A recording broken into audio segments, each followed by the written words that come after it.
But in reality, the main emphasis of the KGB is not in the area of intelligence at all.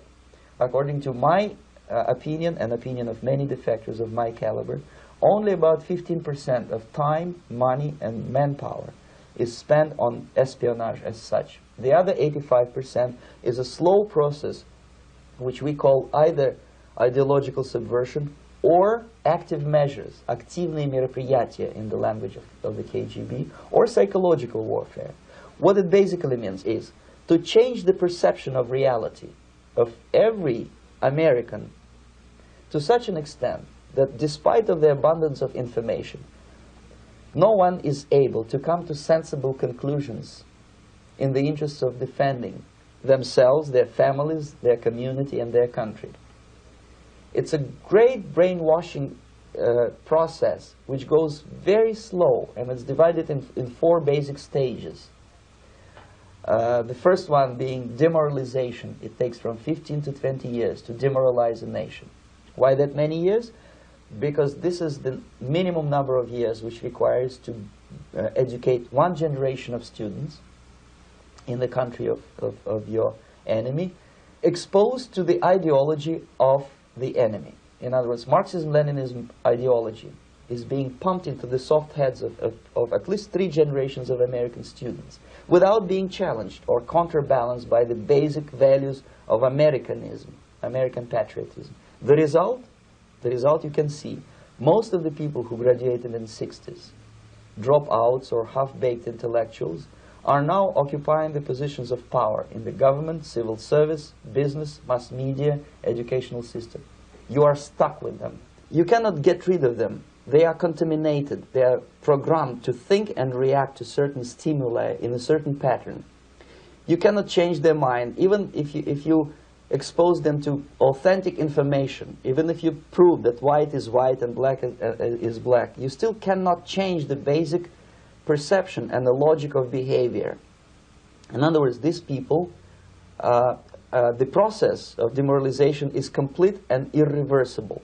To get rid society of these people, you need another 20 or 15 years to educate a new generation of patriotically minded and common sense people who would be acting in favor and in the interests of the United States society.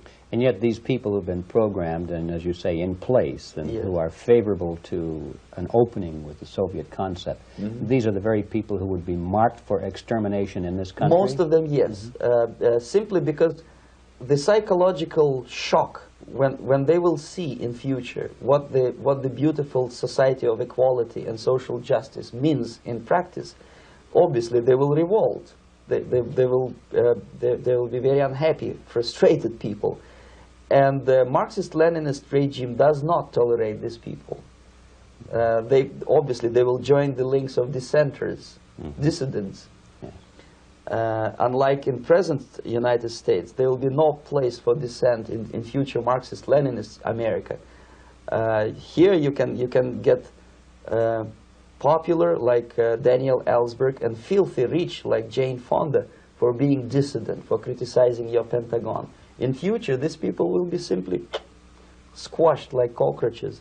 Nobody is going to pay them nothing for their beautiful, noble ideas of equality. This they don't understand, and it will be greatest shock for them, of course.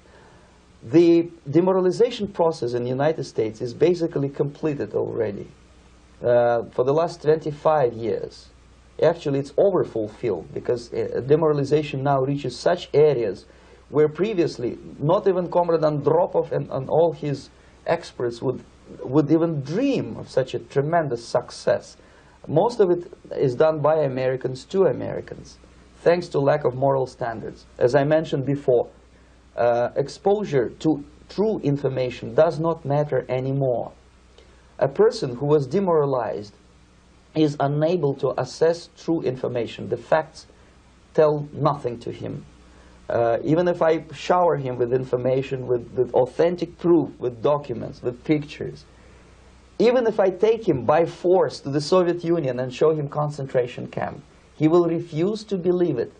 until he is going to receive a kick in his fat bottom.